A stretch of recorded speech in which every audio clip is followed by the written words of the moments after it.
Hi there, welcome to my views and news. Breaking news for you. Breaking news from Eritrea, where Eritrean government reportedly has ordered general mobilization, general military and civilian mobilization.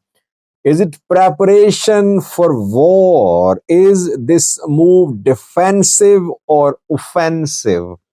What are the main points of the mobilization announced by the Eritrean government? Let's have a detailed look at what is happening.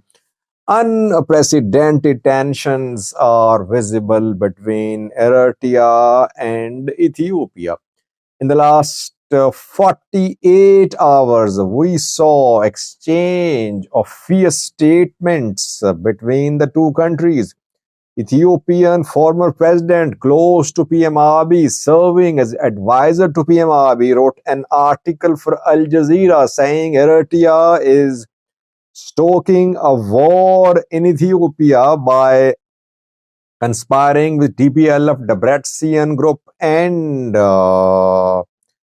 Fano fighters of the Amhara region. Eritrean Ministry of Information last night replied saying that it is Ethiopia which is the center of creating instability in the Horn of Africa, and Ethiopia wants to scapegoat Eritrea. It wants to externalize its internal Ethiopian conflicts. Whenever there are tensions between two countries and there is fear of war, militaries make preparations. Militaries don't prepare overnight. Obviously, they have to be fully alert. And militaries gauge the temperature of bilateral relations, foreign relations, and they keep themselves in ready position. Militaries keep themselves alert. This is what they're trained to do.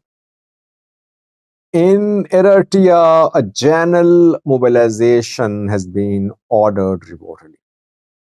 General mobilization means that Eritrean government, Eritrean military is taking stock of its resources,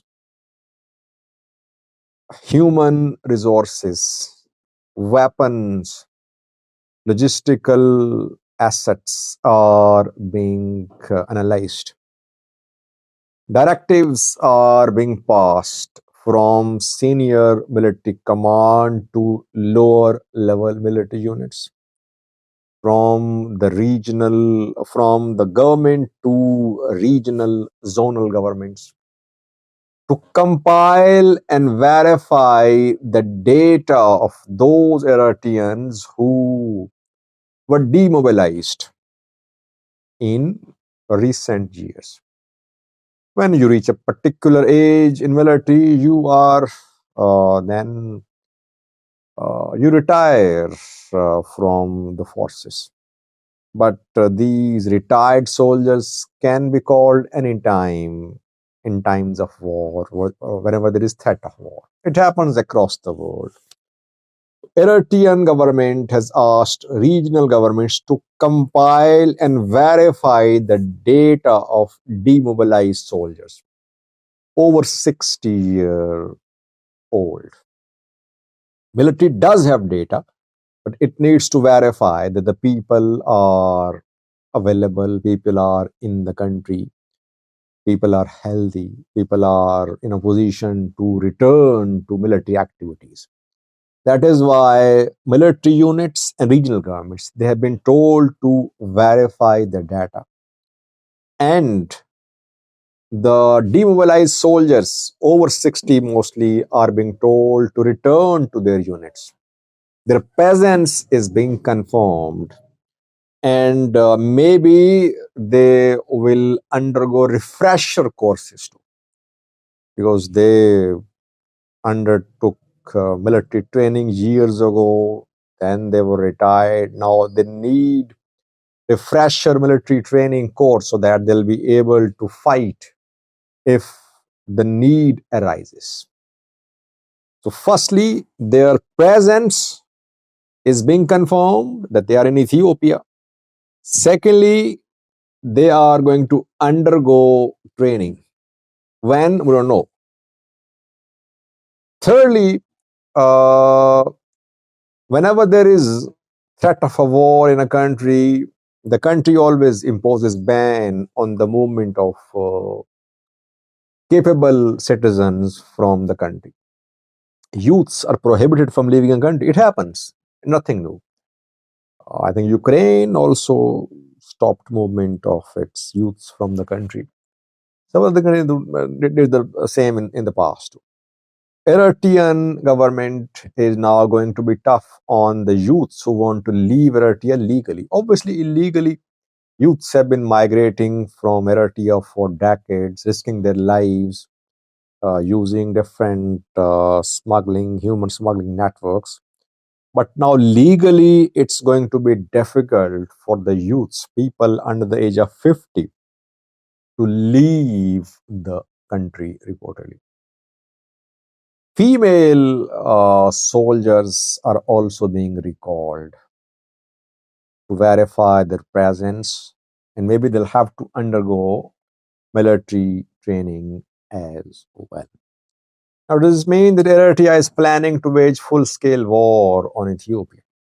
Well, military mobilization does not mean start a full-scale war. As I said earlier, militaries keep themselves in a fully alert position. They are only mobilizing their resources. They want to be fully prepared. Has Eritrea started any military maneuvers on Ethiopian border? We could not confirm that. So far, mobilization is totally internal. In the military, it is happening. Are we heading towards a collision between Eritrea and Ethiopia, seeing a collision with two countries? I don't know. War is always difficult to be predicted. But one dangerous thing which I am seeing is alarming. Some Ethiopians are trying to justify their claim for Assab.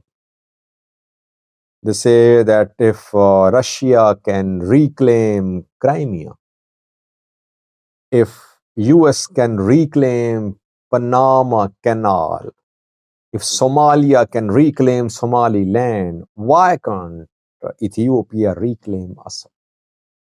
They want Assab, and they say their claim for Assab is justified. And they can reclaim it if they want to fight for Assab. Nothing wrong with that. It's a dangerous claim, by the way. It's a dangerous narrative. Claim for Assab is a violation of international law. It's a violation of international borders. I'll do a separate video on that. Jawar also spoke yesterday. By the way, Jawar warned a few days ago that he accused Abiy that Abiy was bent on waging war on Eritrea. He warned. And yesterday he doubled down on his claim. He quoted an article written by Mulatu Teshome, though he doubted the authorship of the article. I mean, he did not believe that Mulatu could write such an article which is so clear in terms of threat of war between the two countries. So he raised question about the authorship of the article. But he said that war drumbeating ongoing. He's confirming in a way that his earlier report about preparation of war between two countries is being confirmed. I doubted that report of Jawar. I still doubt, by the way. Though I told you about mobilization, I believe Abiy is not preparing for full-scale war on Eritrea now. I used the term brinkmanship a few days ago when I was returning from Indonesia to my country. I said Abiy is adopting this policy called brinkmanship. He wants to take matters to a very tense and high level to force Eritrea to get some concessions from Eritrean government. Though I concluded in that video that sometimes brinkmanship does lead to war, to small mistake can lead to major armed hostilities. But still, people might not agree with me. Still, I don't think that Abiy is preparing for a full-scale war on Eritrea. What about Eritrea? I think Eritrea is making defensive preparations. Why should it involve in itself in Ethiopian internal matters when Fano is fighting against Abiy's government, Ola to TPLF Debrecen, not on good terms with federal government? Why should Eritrea be involved in the internal conflicts in Ethiopia? The internal conflicts are already hurting the Ethiopian federal government. Eritrea would not ideally like to be involved directly in Ethiopian internal conflicts. It might continue supporting Ethiopian armed groups, political parties against the federal government of Ethiopia. Thanks for watching.